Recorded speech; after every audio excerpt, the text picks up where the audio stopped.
The Minneapolis Parks Workers Union is in mediation with the Parks Board. Today marks 3 weeks on strike for those workers, and this morning they delivered a vote of no confidence to Parks leaders.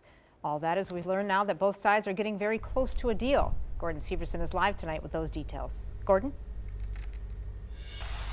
Hi, Brianna. Yeah, I'm here outside the Minnesota Bureau of Mediation Services, and right now representatives from the Minneapolis Park Board and union leaders with Local 363 are inside trying to hash out a deal to end this strike and put the employees back to work.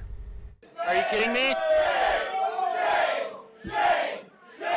At first glance, it may appear the Minneapolis Park Board and union leaders are still far apart when it comes to negotiating a new contract. That action carries. Thursday morning, union leaders also presented the Park Board with a petition they claim has nearly 2,000 signatures. Support of a no confidence vote for the Park Board and Al Bangura for their inability to resolve this labor dispute. But talking to both sides individually, they say a deal could happen soon. Then I think we're close. I hope we're close. I think we're 100% of the way there if they recognize it. AJ Lang with Local 363 says the union is willing to approve the Park Board's offer of a 10.25% wage increase over the next 3 years. We have an agreement on wages.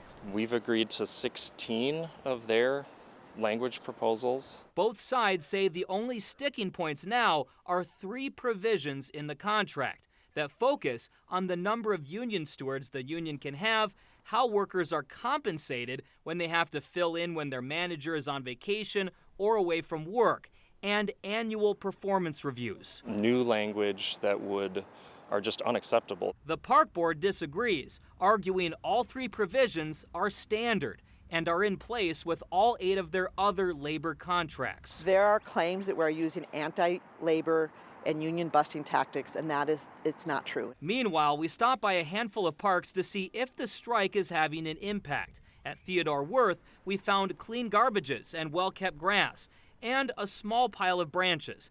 The same goes for Falwell Park, with a small pile of branches in the parking lot. Weber Park was also clean and well-kept. However, at Perkins Hill Park, we did find a much larger pile of branches and a large pile of garbage bags next to the curb.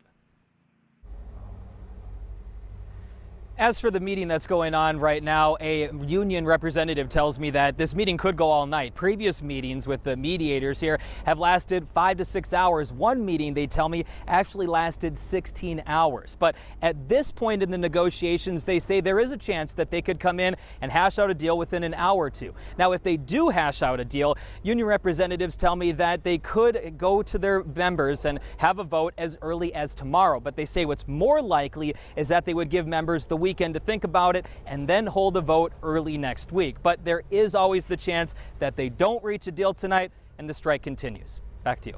All right. Thank you, Gordon.